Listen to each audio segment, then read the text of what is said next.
में बारीदार संघर्ष कमेटी द्वारा श्राइन बोर्ड के खिलाफ प्रदर्शन किया गया। आपको बताते चलें कि प्रदर्शन कर रहे बारीदारों ने नगर कटरा के मुख्य चौक से होते हुए काउंटर नंबर 2 मुख्य बाजार से होते हुए प्रदर्शन किया। बारीदारों का कहना है कि जो माता वैष्णो देवी के गुफा के अंदर से पुरानी मूर्तियों को हटाया गया है, उसके बारे में श्राइन बोर्ड प्रशासन बताए कि वह मूर्तियां कहां रखी गई हैं, और साथ ही साथ उन्होंने कहा इस मूर्तियों को हटाने के ऊपर सीबीआई की जांच हो, और जो श्राइन बोर्ड प्रशासन के द्वारा ऑनलाइन प्रसाद देने की सुविधा को शुरू किया है, उसको जल्द से जल्द श्राइन बोर्ड प्रशासन बंद करे। कटरा से रोहित शर्मा की खास रिपोर्ट। मैं आपके मीडिया के सभी बंधुओं का शुक्रिया अदा करता हूं। आज का प्रोटेस्ट करने के आज कोविड के टाइम हमें इसलिए ज़रूरत पड़ी कि श्राइन बोर्ड जो है हमारी आस्था के साथ खिलवाड़ करता जा रहा है। मैं आपको विस्तार में बताना चाहता हूं। श्राइन बोर्ड ने पहले तो अपना ट्रेडिशनल ट्रैक जो माता का था वो ख़त्म किया। उसके बाद मैं आपको बताना चाहता हूँ 86 में आप देख सकते हो ये माता की फ़ोटो जो है, इसके पीछे जो मूर्तियाँ जेतु बेशकीमती मूर्तियाँ, इनमें डायमंड वगैरह लगे हुए थे, हीरे लगे हुए थे, अरबों रुपए की मूर्तियाँ हैं जो श्राइन बोर्ड के प्रशासन द्वारा गायब की गई हैं। एक तो हम ये चाहते हैं कि इसकी सीबीआई इंक्वायरी होनी चाहिए, क्योंकि जम्मू कश्मीर में जो सरकार है वो एलजी साहब के अंडर आती है और एलजी साहब श्राइन बोर्ड के चेयरमैन हैं। हमें नहीं लगता कि ये फेयर इंक्वायरी होगी। हम ये चाहते हैं कि हमारे सनातन धर्म के साथ खिलवाड़ हुआ है, क्योंकि वैष्णो देवी के गुफा में जो मूर्तियाँ थी वो बाकायदा उसको हिंदू आस्था के हिसाब से उसकी पूजन करके वहाँ पे हज़ारों सालों से वहाँ पे उनका पूजन होता आया। लेकिन जब से श्राइन बोर्ड बना, इन्होंने ये सारी मूर्तियाँ गायब कर दी हैं। किस तरीके से कहाँ की हैं, ये एक इंक्वायरी का विषय है, और हम आपके माध्यम से सरकार से कहना चाहते हैं कि इसकी फिर सीबीआई इंक्वायरी होनी चाहिए कि ये मूर्तियाँ कहाँ पर हैं, क्योंकि इनकी कीमत बहुत ज़्यादा है। और एक तो दूसरा ये हमारी आस्था के साथ जुड़ी हुई है। दूसरा, आज पिछले दिनों आपने देखा होगा कि श्राइन बोर्ड द्वारा ऑनलाइन प्रसाद का सिस्टम शुरू किया। मैं ये पूछना चाहता हूँ श्राइन बोर्ड को, जहाँ की सरकार को, और हमारे हिंदू जितने भी संस्थाएं हैं उनसे, क्योंकि हिंदू धर्म के साथ ही बार बार ये खिलवाड़ क्यों किया जाता है?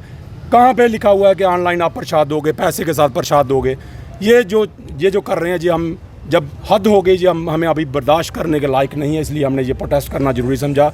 हम ये आपके माध्यम से श्राइन बोर्ड को, सरकार को ये चेताना चाहते हैं कि आप श्राइन बोर्ड का ये व्यापारीकरण जो आपने माता का जहाँ पे शुरू किया है, इसको बंद कीजिए और हमारी आस्था के साथ खिलवाड़ बंद कीजिए। और ये जो दर्शन आपने ऑनलाइन शुरू किए हैं, प्रसाद जो ऑनलाइन शुरू किया है, इसको बंद कीजिए, अदरवाइज इसका अंजाम ठीक नहीं होगा और फिर हमें दूसरे तरीके से अपने हक के लिए, अपने धर्म के लिए लड़ना पड़ेगा। दूसरी बात देखिए, पिछले 34 सालों से बारीदार अपने हक के लिए लड़ रहे हैं।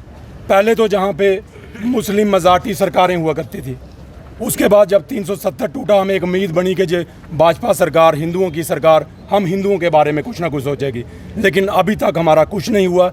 हमने लास्ट में जब हमें कोई रास्ता नहीं दिखा तो हमने माननीय हाई कोर्ट में एक पिटीशन दायर की है, जिसके जरिए हमने ये मांगा है कि सिर्फ हिंदुओं के मंदिरों पर ही बार बार गवर्नमेंट कंट्रोल क्यों करती है? किसी चर्च पे गवर्नमेंट का कंट्रोल नहीं है, किसी मस्जिद पे गवर्नमेंट का कंट्रोल नहीं है, किसी गुरुद्वारे पे गवर्नमेंट का कंट्रोल नहीं है, तो हिंदू इतना मरा हुआ नहीं है।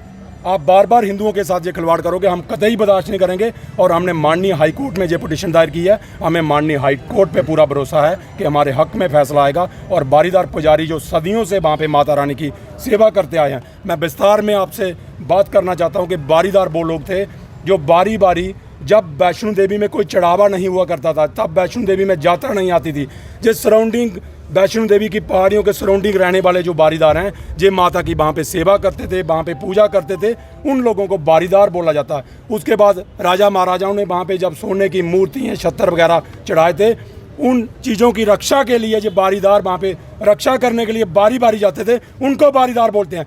इन लोगों ने, मैं कहता हूँ श्राइन बोर्ड के चंद ब्यूरोक्रेटों ने, चंद क्रिमिनल लोगों ने ये बारीदारों को गलत तरीके से प्रोजेक्ट किया। बारीदारों ने कोई घपला नहीं किया, कोई गलत नहीं किया। हमने अपनी आस्था को जिंदा रखा, वैष्णो माता की परंपरा को हिंदू आस्था के हिसाब से चलाते रहे, सनातन धर्म की आस्था के हिसाब से चलाते रहे। लेकिन श्राइन बोर्ड ने यहाँ पे आकर अपना ये सारा सिस्टम व्यापार शुरू कर दिया। माता के नाम पे ये लूट रहे हैं।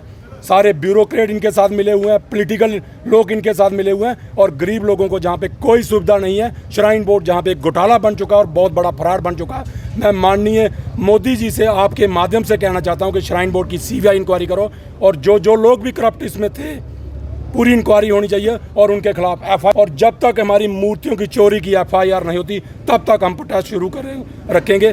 कोविड खत्म होते ही हम एक बड़ी जोरदार प्रोटेस्ट करेंगे जो आपके माध्यम से हम सरकार को चेताना क्या चाहते हैं। कारण है कि आप बारीदार जो है अलग अलग उसके अंदर अलग अलग तरीके से प्रोटेस्ट करते हैं, आप अलग हैं और थोड़े से बारीदार जो है वो अलग हुए हैं, क्यों अलग अलग हुए हैं आप? देखिए, ये जो सियासी ड्रामेबाजी है, बारीदार कहीं अलग नहीं है, बारीदार सब यूनाइट हैं और बारीदार संघर्ष कमेटी के साथ चल रहे हैं। मैं आपको बताना चाहता हूं, हमारे पास डॉक्यूमेंट, हमें बारीदारों के हर गांव में जाकर रेजुलेशन डलवाया हुआ है, वो हमारे पास प्रूफ है और हर बारीदार ने हमारा समर्थन किया। ये जो पॉलिटिकल ड्रामा चल रहा है बारीदारों को डिवाइड करने का, ये अब नहीं चलेगा। कोई बारीदार डिवाइड नहीं है, बारीदारों का कोई संगठन नहीं है, बारीदारों का एक ही संगठन है, बारीदार संघर्ष कमेटी, और वही उसको लीड कर रही है। धन्यवाद।